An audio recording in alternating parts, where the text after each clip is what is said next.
এক নগর দুই পিতা। তবুও নাগরিক সেবা পেতে ১.৫ ডজন সংস্থার উপর নির্ভর করতে হবে রাজধানীবাসীকে। তবে সেখানেও রয়েছে নানা রকম সমন্বয়হীনতা, নেই কার্যকর সেবা। হ্যাঁ, এটি ঢাকার বর্তমান চিত্র।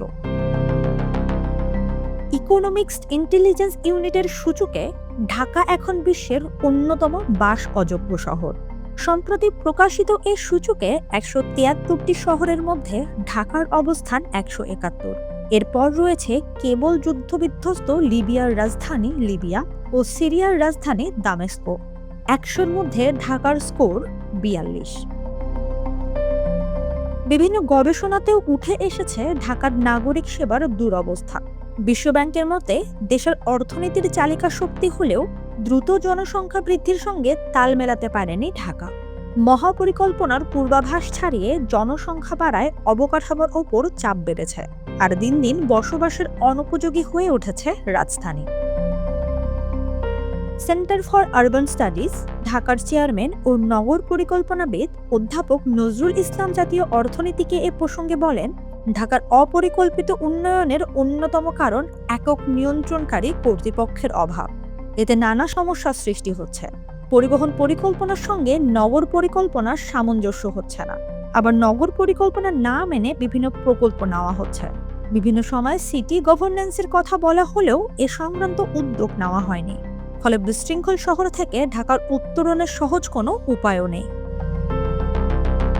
রাজউকের ঢাকা স্ট্রাকচার প্ল্যান ২০১৬ থেকে ২০৩৫-এ বলা হয়েছে, ঢাকার বিশৃঙ্খলার অন্যতম কারণ একক কর্তৃপক্ষের অভাব এবং ধারাবাহিকভাবে উন্নয়ন পরিকল্পনা বাস্তবায়নে ব্যর্থতা। বিভিন্ন সময়ে রাজধানীর উন্নয়নে একের পর এক মহাপরিকল্পনা নেওয়া হলেও সেগুলোর বেশিরভাগই বাস্তবায়ন হয়নি, বরং পরিকল্পনার বাইরে নানা উন্নয়ন কার্যক্রম পরিচালিত হয়েছে। ১৯৯৫ সালের স্ট্রাকচার প্ল্যান, ১০ বছর মেয়াদী আরবান প্ল্যান কিংবা ২০১০ সালের ড্যাব, একের পর এক মহাপরিকল্পনা নেওয়া হলেও সেগুলোর বেশিরভাগই বাস্তবায়িত হয়নি। এমনকি ড্যাব সংশোধনের উদ্যোগ নেওয়ার ১ দশক পরেও তা চূড়ান্ত হয়নি। এরও আগে ১৯১৭ সালের ঢাকা টাউন প্ল্যান, ১৯৫৯ সালের ঢাকা মাস্টার প্ল্যান এবং ১৯৮১ সালের উন্নয়ন প্রকল্প বাস্তবায়নের মুখ দেখেনি। ফলে পরিকল্পিত ও বাসযোগ্য ঢাকা গড়ে তোলার লক্ষ্য আজও অধরাই রয়ে গেছে। এছাড়া ঢাকার যানজট কমাতে ২০০৬ সালে নেওয়া হয়েছিল কৌশলগত পরিবহন পরিকল্পনা বা এসটিপি। তবে উত্তরা মতিঝিল মেট্রো রেল ছাড়া এর বেশিরভাগ সুপারিশ বাস্তবায়ন হয়নি, সেগুলোর অগ্রগতি হচ্ছে না। পরিবহন বিশেষজ্ঞ ও বুয়েটের অধ্যাপক ডক্টর এম শামসুল হকের মতে, অপরিকল্পিত উন্নয়নে ঢাকা এমন অবস্থায় পৌঁছেছে যেখানে প্রচলিত সমাধান আর কার্যকর নাও হতে পারে। তাই রাজধানী ঢাকার বাইরে সরিয়ে নেওয়ার পরিকল্পনা বিবেচনার পরামর্শ দেন তিনি।